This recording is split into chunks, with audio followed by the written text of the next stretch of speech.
المرجو الانضمام إلى قناة طبخ سهل وبسيط عبر الضغط على زر الاشتراك الأحمر. إذا أردتم التوصل بجديد فيديوهاتنا فور نزولها اضغطوا على الجرس، ولا تنسوا دعمنا باللايك إذا أعجبكم الفيديو، وشكرا لكم. السلام عليكم، مرحبا بكم في قناتكم طبخ سهل وبسيط. اليوم إن شاء الله سوف أقدم لكم شوربة الخضر. نبدأ على بركة الله.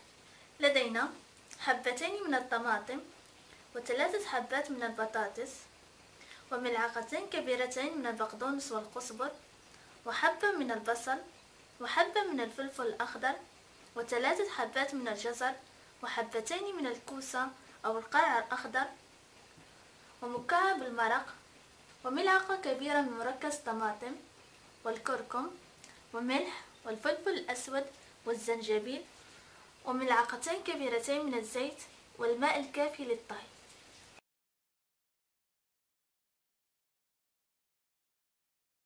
أضع الخضر في طنجرة الضغط، ثم أضيف إليها ملعقتين كبيرتين من الزيت النباتية، والبقدونس والكزبر، وملعقة صغيرة من الزنجبيل، وملعقة صغيرة من الكركم، والقليل من الفلفل الأسود، وملح، ثم أضيف الماء الكافي للطهي.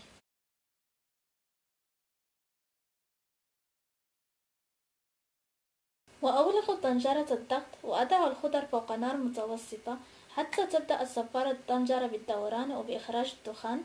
أترك الكل ليطهى لمدة 30 دقيقة. بعد نضج الخضر أتركها لكي تبرد، ثم أقوم بطحن الخضر.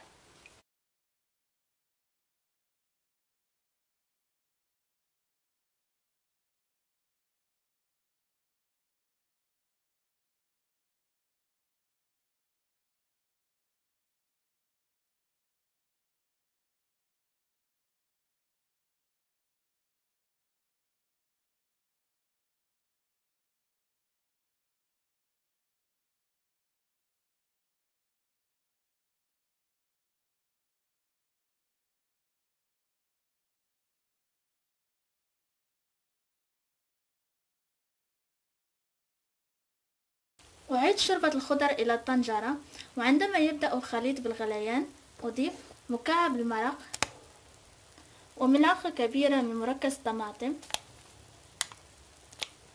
و150 جرام من الشعرية،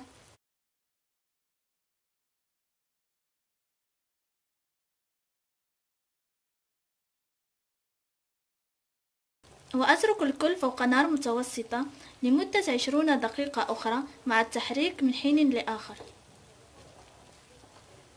هذا هو الشكل النهائي لشوربة الخضر. أتمنى أن يعجبكم فيديو.